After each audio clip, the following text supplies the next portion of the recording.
Welcome to the CBS Radio Mystery Theater Archives, the only YouTube channel which has the original classic episodes of the CBS Radio Mystery Theater in order with no ads.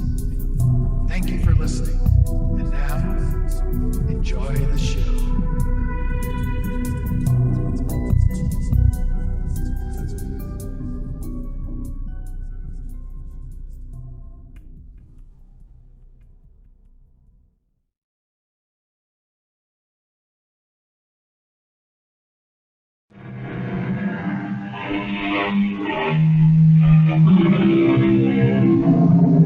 Come in. Welcome. I'm E.G. Marshall. Today, the third installment of the legend of Alexander the Great. Part of the mystery of searching a life that changed the face of Asia and Europe 2,300 years ago is the detective work needed to fit the puzzle together.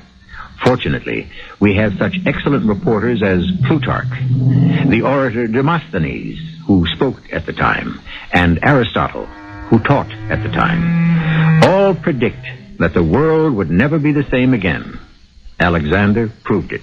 Alexander, I know how deeply you feel your father's death. Don't pretend, Cleopatra. He didn't die in his bed of old age. He was cut down by an assassin. Stop it! I was here when it happened. You weren't. I know that. Was it interesting to see my father murdered by your lover? That's not true. It's not.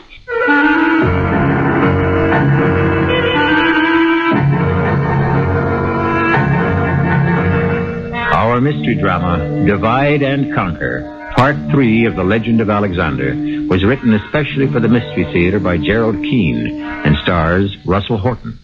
I'll be back shortly with Act 1.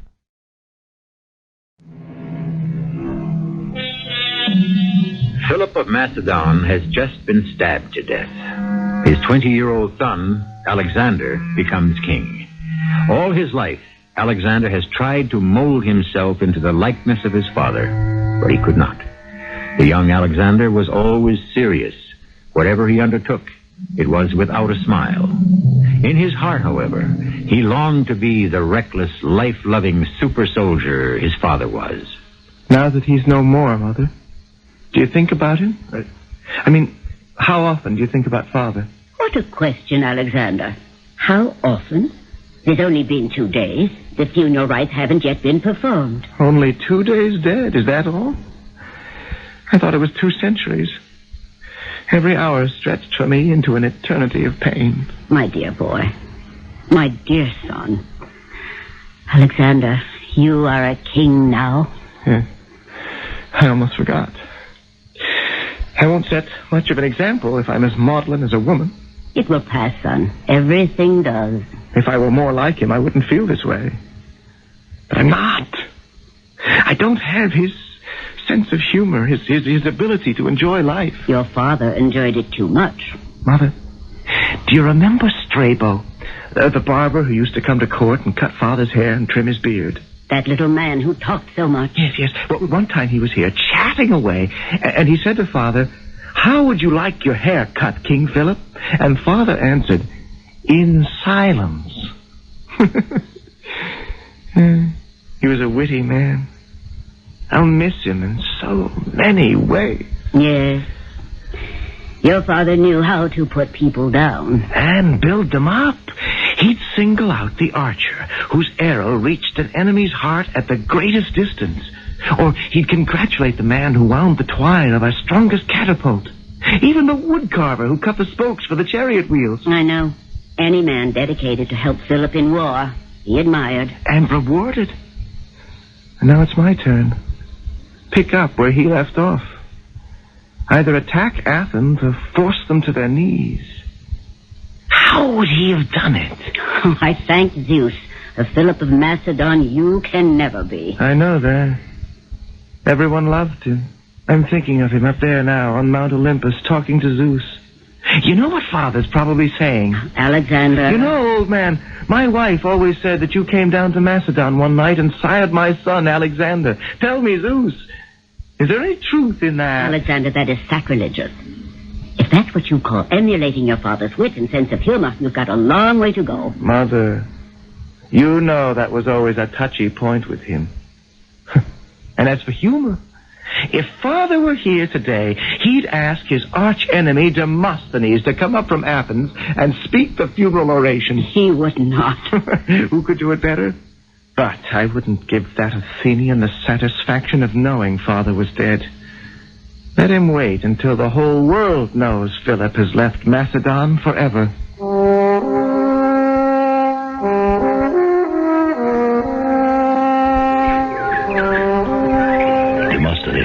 May I walk with you to the assembly? Well, by all means, Senator Jason. I am concerned that we have had no word from Philip of Macedon. What kind of word were you expecting? Well, we've told him that Athens wants no part of his league, nor will we lend support or men for his so-called conquest of Asia. King Philip is not the kind of man to take a snub lightly. I know that, Jason. But Philip is no sandstorm that will eventually blow away. All is lost. That's what you're saying, isn't it? Don't be fearful. Alarmed, yes, but terror stops a man in his tracks. Are you going to keep prodding and warning the assembly? How long can I do it? When will they move? When necessity arises. It's the lull before the storm. How many at the assembly today? Oh, good 500. It's crowded to the pillars. Every seat is taken. I must get them to move. You know, when I first started practicing law, Jason, Athenians were keen-witted and passionate. Today, the young blades have become dull, the lean and hungry, fat and overfed. Well, Demosthenes, I'll leave you here at the assembly door and go around and find my seat. May Apollo smile upon you. I don't mind his smiles, Jason. But I wouldn't like Apollo to laugh out loud.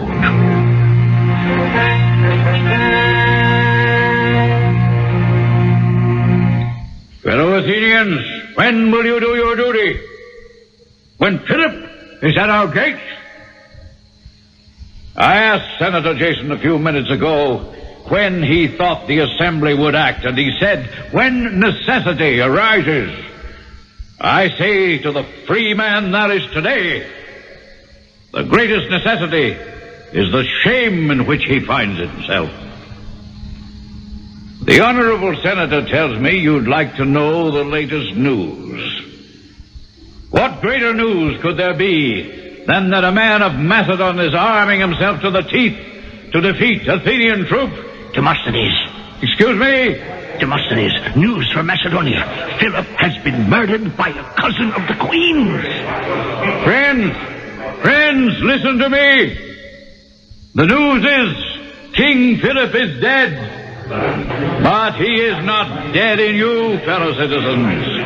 You will speedily create another Philip, because that is the way you conduct your business.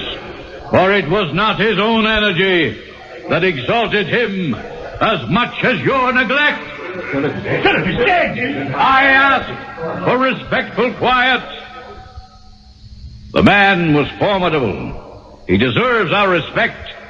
Your cries reveal your ignorance. Yes, Philip is dead, but the ranks of the Macedonian army has only been thinned by one man. The king is dead, but Macedon has only lost one soldier.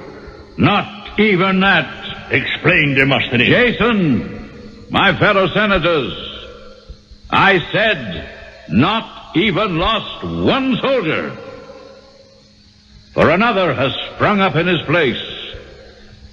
We now have Alexander, his son, to contend with. Mother? Yes, Alexander. I've spent some weeks and have done some investigating. Of what? The cause of Father's death. Now, I know the guards cut the man down when he was hardly out of the door. Well, isn't that enough for you? The murderer is dead. A month has passed. Philip has been laid to rest. Oh, I'm trying, my son, to pick up the threads of my life without being reminded of the past every day. No one can explain to me why your young cousin Pausanias had any reason to take my father's life. It's because I cannot find anyone who did not love my father that the puzzle of it won't let me rest. Now, How well did you know this Pausanias? Hardly. I hardly knew him. When did you see him last? I can't possibly remember. It was so long ago. What could get into a young man, of royal blood, no less, to compel him to kill a king? It's not such a mystery, Alexander. It was very late at night, and your father surprised him in Cleopatra's bedchamber. What does she say? Oh, I don't know. I've been putting off questioning her. She seems so grief-stricken. She has a baby boy to console her. I think you should ask Cleopatra what she knows. Well, perhaps she has an answer. Of course she does. When was she aware Pausanias was in her bedchamber? Was she asleep? Was he an intruder? Or did she invite him in? Why would she do that? Did she know him? Is that what you suspect, Mother? Son, don't you know that Pausanias had been secretly engaged to marry Cleopatra? And they were waiting 2 years for her to become 19. Engaged? No. Which was broken off when your father used the king's prerogative to marry a second time. Say that again. Pausanias was engaged to marry Cleopatra? Yes. You didn't know that? No one ever told me. But why is that important? 1 whole month has passed since father was murdered by your cousin, and you never told me they even knew each other? Of course it's important. But, Alexander, how could I tell you anything? You've gone into training with your army. Who sees you but your troops? And I don't know why this sudden interest in war. Mother, I am my father's son. My father's army is my right arm, and I am theirs. I am not saying what you're doing isn't important to the life of our country. I'm trying to explain why you knew nothing about Pausanias and Cleopatra. If it was secret, how did you know? Because he was my cousin. And when your father decided to marry her, Pausanias told me everything. I told him there was nothing I could do. Your father wanted the girl. He should accept it. Mother, is there something else you're trying to say to me? Only what you hear. I'm not hiding anything. I simply cannot close my eyes to a girl married to a king who entertains a former sweetheart in her bedchamber. No, not Cleopatra. It's not possible. I know her. Then why was Pausanias there? You visited me tonight to tell me you wished to find out why your father was murdered. It wouldn't be the first time in Athens a husband surprised a lover and was killed as a result. Is that what you believe? Oh, what a child you are, Alexander. No, never anything like that. I assumed he was an intruder who was caught stealing and attacked the king with his dagger. I quote you the words of Homer. There are none so blind as those who refuse to see. Stop talking to me as to a child. You won't face the truth. You're right, Mother. What other explanation is there? It's too late to bring my father back to Macedon from Mount Olympus. But it is not too late to make certain both murderers pay for their deed. Both? Cleopatra is equally guilty. So, you believe that now? By Apollo and my father's sacred sword, I do. Cleopatra has a lot to answer for. Pausanias is his name. Yes, it is. He was no stranger to her. What are you going to do? Make certain the truth is no stranger to me.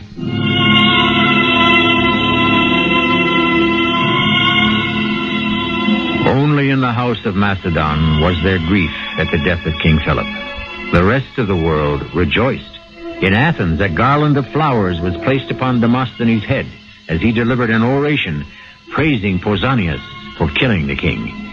It was thought an end to a chapter of Hellenic life everyone believed was evil. Little did they know the worst was yet to come. I shall return shortly with Act 2.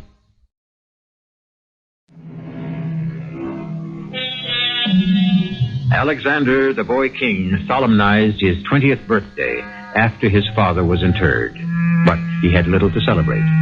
Most of his life so far, he had been torn between mother and father.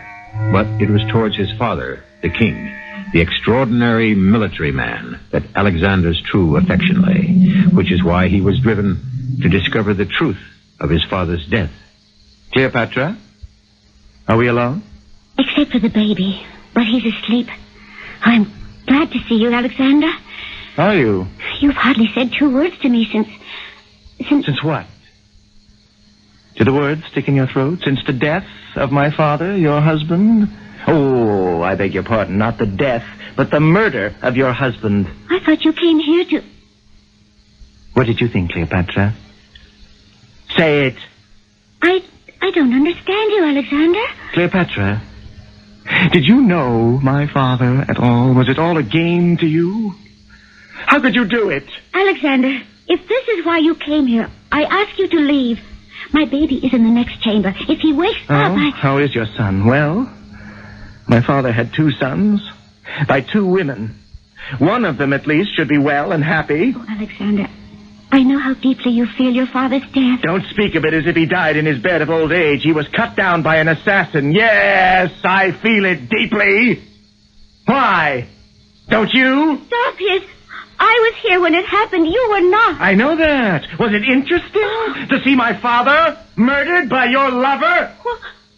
What did you say? I repeat it. You saw my father murdered by your lover. Lover? We were engaged to be married long before I ever met Philip. Pausanias was no lover of mine. I had no lover. Why don't you believe me? Oh,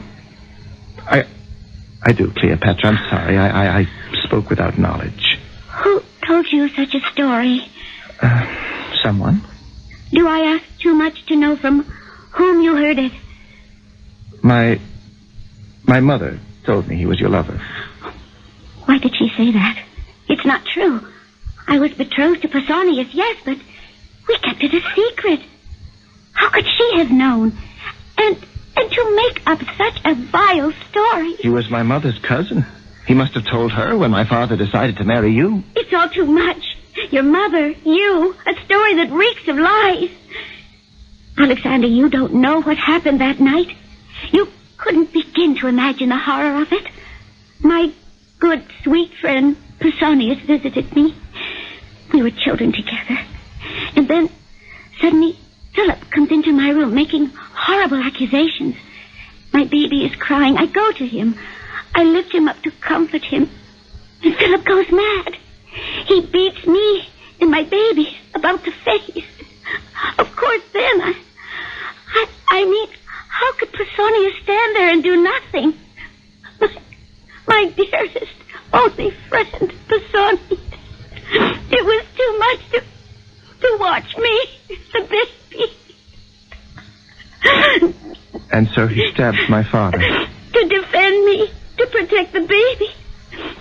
We were beaten, do you understand? And what happened afterward when my father lay there in his own blood? He said, Pausanias said, it was the will of the gods. The gods willed him to murder? That's what he said. I didn't know what he meant. And then he ran from my chamber. He didn't get very far, did he? They chopped him to pieces with their swords. Oh, let me alone. I hate all of you.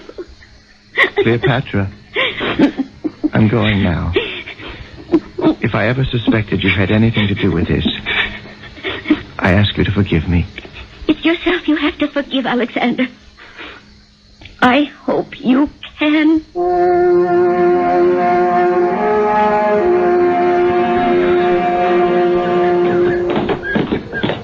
Steady, Bucephalus, steady! Has Captain Cyrus arrived yet? Alexander! Alexander! You sent for me, Alexander. I did, Cyrus. How's your cavalry? Well, we're never too happy in the stables, but put us back in the battlefield and we'll be just fine. Steady, Bucephalus. Careful of your horse, Cyrus. Don't let him get too close to mine.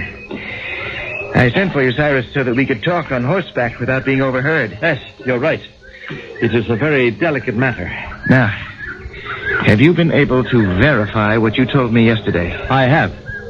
From another source. Confirmed what you've told me, you're sure? Absolutely. 2 separate sources? Yes. The captain who took him and a sailor who cast off. This isn't the kind of accusation one makes lightly. They swear he left the port of Sestos in a boat and made that short trip across the Dardanelles, landed in Persia, and was met by a chariot. Why didn't these witnesses come forward sooner? They were afraid. What conquered their fear? Gold? Unbelievable. My father's most trusted general, Attalus, uncle of Cleopatra to boot, defects to Persia. Why, Cyrus, why? It's incomprehensible to me. Alexander, do you remember Attalus' opposition to you succeeding the throne? Oh, he made no bones about that. But to turn traitor, how can an honorable man do such a thing? An honorable man didn't. Obviously, General Attalus thought it was inevitable that Darius would defeat you. The Persians would sweep you away, and he wanted to be on the winning side. It's very hard to swallow, Cyrus. Alexander, he is not the only one to turn tail. Our federation of states is dissolving. They think because my father's dead, there's no strong leadership. Sparta and Thessaly are talking revolt. Argolis and Elis have already declared their independence. Our garrison in Thebes is having a hard time holding them in line. Oh, that's enough. We'll put down those insurrections. They'll rue the day they disavowed our protection. When can we begin? First duties first. I want that traitor Attalus arrested and brought home. But if he's protected by Darius... Find a way. I want him back here. I want him tried publicly in the great amphitheater. I want him executed.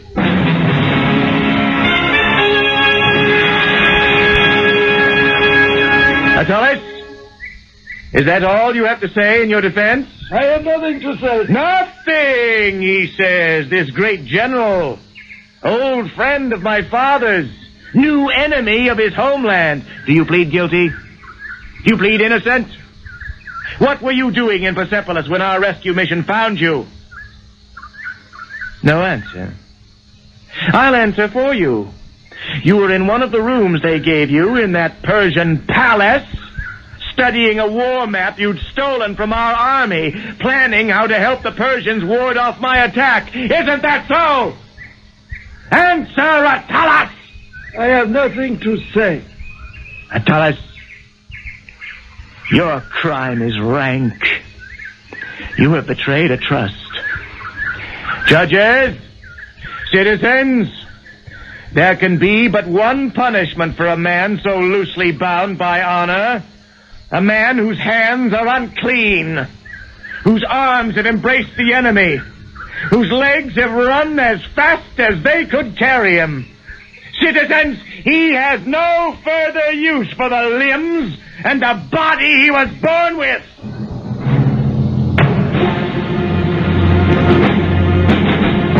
I, Alexander, king of all I survey, decree that this Attalus, a creature who has dishonored the uniform he wears, be taken to a place where no human eye can witness, be tied to two bent trees, and rent asunder!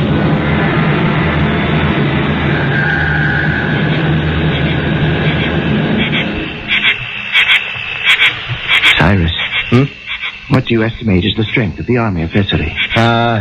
50,000. Good. Our 10,000 archers need only use 5 arrows apiece. If we could get them over to the enemy encampment. Do you see the reflection in the sky of their campfires? They're on the second mountain range facing the Gulf of Salonika. I'll never get my cavalry across those ravines. Never say never, Cyrus. We can move our 30,000 troops, traveling single file in 2 nights. Single file? Yes. Our engineers are widening the goat tracks that lead along the bluff. You expect 30,000 men and supplies and horses and cavalry to cross 2 mountain ranges on goat trails and surprise the army of Thessaly? Not expect, Cyrus. Demand. We'll descend from the mountains like goats and throw them into a panic. Tomorrow morning, Cyrus, I will meet you at the foot of Trasona at the Temple of Poseidon. At sunrise, Cyrus, be there. May I ask, what for, Alexander? Tomorrow night, when we march along the goat trails with our equipment, there'll be a steep cliff on one side. On the other, 200 feet down, the waters of the Gulf. It'll be dark. One misstep and the man is dead. Therefore, in the morning, you and I offer prayers and gold to our god of the sea, Poseidon, to keep our men from harm.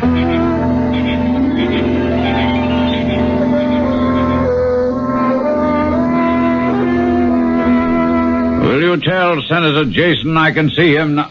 Ah, hail, Jason. Hail, Demosthenes. Come closer. I don't wish to shout.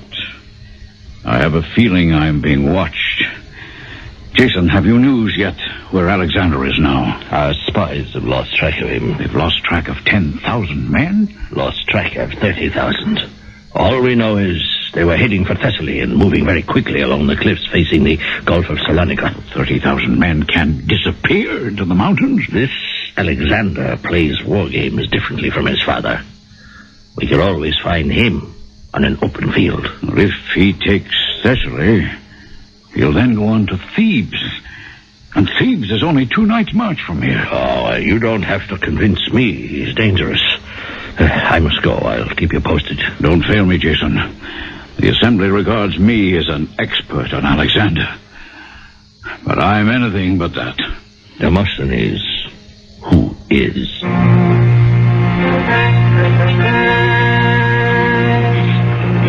You, soldier. What's your name? Junius, sir. Junius. That cart is stuck. Help me push the rear wheels free. Driver, rein in your horses. We'll help you.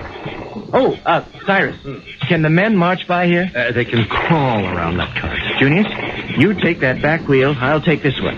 When I give the signal, the horses will start up and we'll push. But, sir, there's only the space of a hand between this wheel and the edge of the cliff. I know that. Now, there's a heavy stone behind you. See if you can wedge it under your wheel so that when we push, the cart can't roll back on us. Well, sir, what I mean is being so close to the edge, if you wouldn't mind changing places with me. Change places?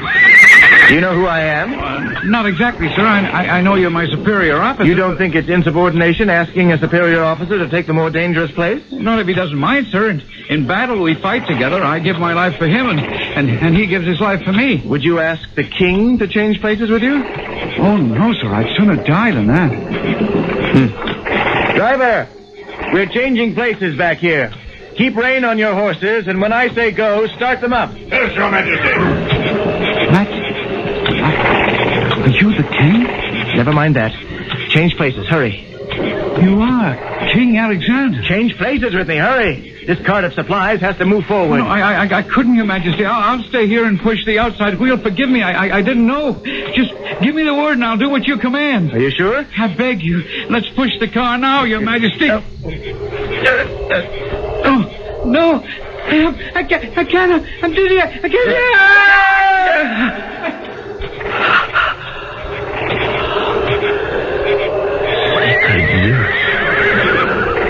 That poor soldier. May Poseidon grant him a safe journey to meet his ancestors.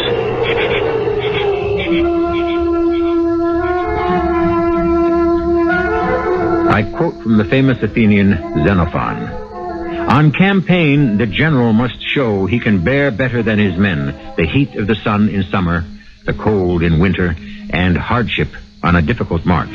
All those things go to make him loved by those he leads. Unquote. It's not unlikely that young Alexander the Great read and studied those words. We now see how he acted on them. I shall return shortly with Act 3. To be brief, the attack on Thessaly, the surprise and panic that followed, came exactly as Alexander planned. Thessaly gave in. The Macedonian army moved swiftly south through the pass at Thermopylae, just as Philip had done, and a day later was encamped under the very walls of the fortified city of Thebes. In Athens, hair stood on end, and blood ran cold. What did I tell you, fellow Athenians? Did I not warn you? Alexander is today a 2-day march from our walls. With a dozen siege towers and battering rams, he can break down our gates. Senator Jason, you wish the floor? Demosthenes, surely our army is large enough to hold him off. Senator, you are too young to remember how his father fought. League upon league of foot soldiers, bearing spears, in marching phalanx, a solid block of death, the most frightening sight in the world. It has routed many an army. I appeal to the senators. Perhaps there is still time to make peace.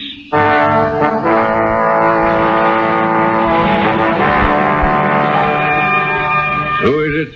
It is Jason Demosthenes. The assembly has met, a vote taken, a decision made. They voted without me? Well, they knew how you stood. They've decided on a plan of action. A peace mission is to be sent to Thebes to negotiate with Alexander. What makes the assembly believe Alexander will listen to such an offer? Well, they're quite sure that he will consider it. You see, Demosthenes, you have been appointed at its head. Now, if anyone can talk Alexander into sparing Athens, the assembly believes it is you. Oh, they picked the wrong man. You disparage your talent. Jason, you've forgotten. When Philip was murdered, I appeared before our assembly wearing a garland of flowers and praising Pausanias for his brave and noble deed, ridding the world of such a tyrant. And you think Alexander, hundreds of leagues to the north, heard of your speech? Everyone in Greece and beyond, from Egypt to Macedonia, knew it word for word. Darius wrote me from Persia to congratulate me. No, I think, Jason, you had better return to the assembly and tell them I would be worse than no one. And I cannot. I am afraid this was one of those rare occasions in which all 500 members stood to their feet and voted unanimously for you. Hardly unanimously. I didn't cast my vote.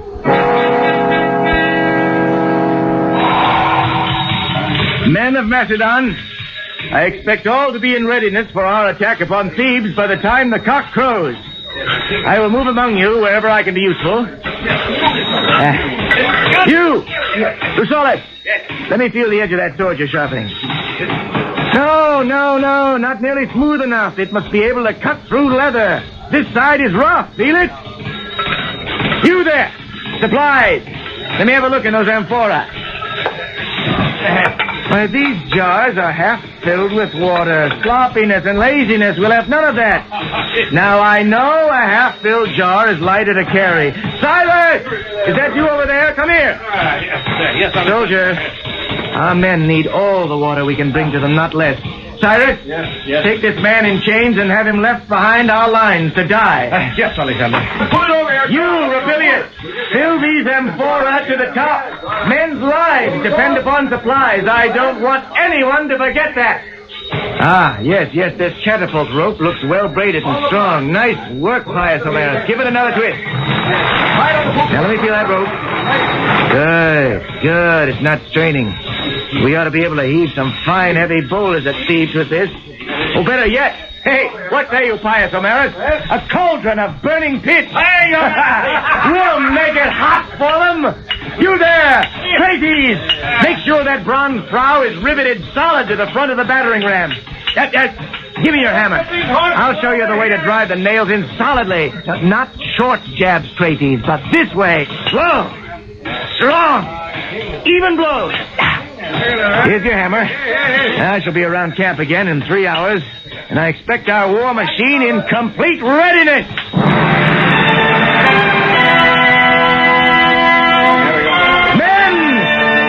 Men!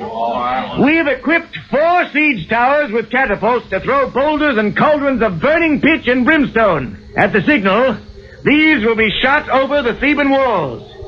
Their army, I expect, will retaliate with flaming arrows to set our platforms on fire. Our second assault will be troops under command of Generals Ismenus and Simon. They will scale the walls, drop inside, and open the gates for us. Then we follow with 2 waves of phalanxes opening up a wedge, followed by cavalry under the command of Captain Silas. Lead us, Alexander! Now, men, I look to each of you to make sure his spear, his shield, his breastplate, and his leggings are in perfect condition. Be dead certain about this, or you will be certain dead. You have 2 hours. When the cock crows, we shall attack.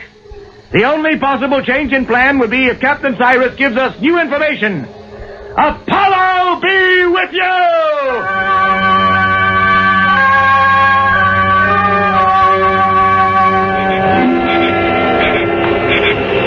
You there! You, on that black horse in the white robe! What are you doing riding about here at night? stake or I'll run you through. Who is that? Cyrus of Macedonia, captain of Alexander's cavalry. Now stand and identify yourself. I am Demosthenes, the Greek. Speak louder. I can't hear you. Stand. Stand there. I am on horseback. How do you presume I shall stand? I see you have 3 other horsemen behind you. Who are they and who are you? Captain Cyrus, do you wish me to remain over here standing still? Or shall I approach you where you can hear me? Come forward. Come. All right. Leave your men where they are. Captain, I am Demosthenes the Athenian. Yes, I know you. The man of the compelling tongue. We have traveled from Athens to greet King Alexander. Very good of you. But he is in the midst of battle. We have come on a mission of peace. Demosthenes, this is no time for peace. In a few hours, we are attacking Thebes. Oh, I disagree. There is always time for peace.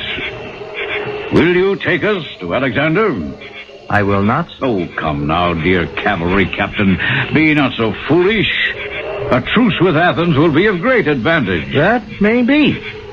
But today, the outstretched hand is furthest from our thoughts. Now, go home, Demosthenes, and come back some other time. I must see Alexander now, today. You have had your little game, and it is over. I remember now where we met before. Yes, I accompanied King Philip when he and Alexander came to see you in Athens. My answer may not be as silver-tongued, but it is no, nevertheless. What if I go my own way with my emissaries and seek out the king myself? How much do you value your life? Athenians had their chance to make peace with King Philip and threw it away. Well, we were hasty. Yes, and you were proud, defiant, and stupid. Where King Philip would have met you halfway, Alexander will not. I know why Athens is so anxious for peace. Because we speak the same language. Nonsense. Because we are a 2-day march from you, and there is just the possibility Alexander will swallow Athens whole. Is Alexander so hungry that he would devour all of Greece? Not all. Only its choicest parts. Now tell your government to prepare itself. It is only a matter of selecting the time and the meal. But Alexander will assuredly eat all of you alive or dead.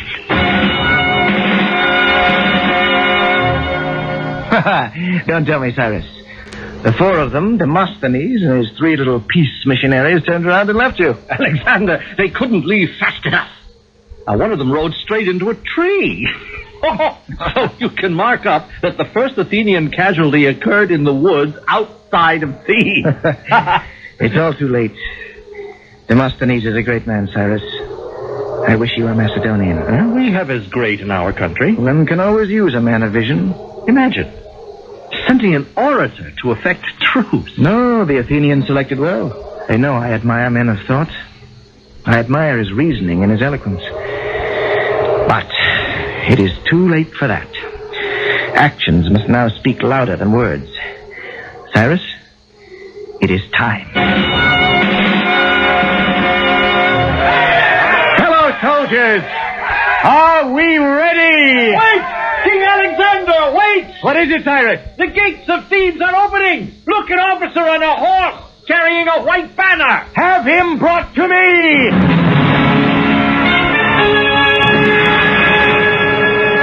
Hail, Alexander. Hail to you, General. It's an honor to welcome you to my tent. You are the chief of staff of the Theban army, am I correct? Our government has instructed me that surrender is the only course left to us. A sensible realization. A battle against a walled city is not a battle a soldier enjoys fighting.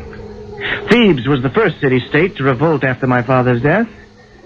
I'm glad it's the first to recognize the error.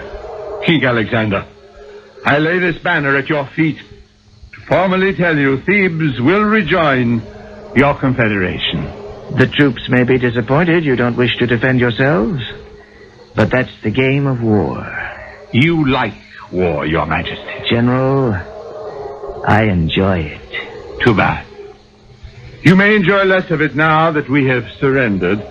All other city-states will do the same. They'll say if Thebes capitulates, we had better also. And will Athens? They do much talking there. I'm not sure about their fighting. Well then, General, You believe that all the Greek city-states will fall into line and join me so that together we can challenge Darius of Persia? I do believe that. Your opinion could make a man quite conceited.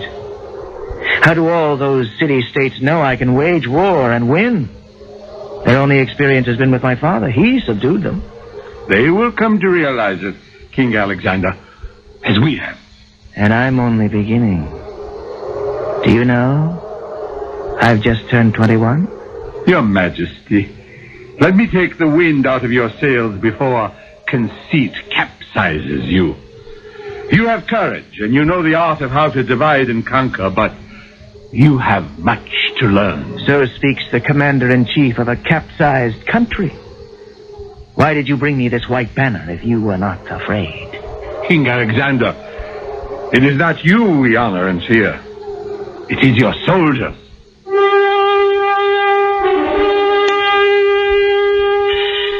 The unfortunate general of Thebes spoke the unvarnished truth. It was not Alexander's extraordinary magnetism that forced the Greek city-states into submission, but the invincible military machine of dedicated and expert soldiers he commanded. As time went on, Alexander improvised, perfected, learned from experience. The day was not far off when he would be acknowledged as Alexander the Great Warrior. I shall return shortly.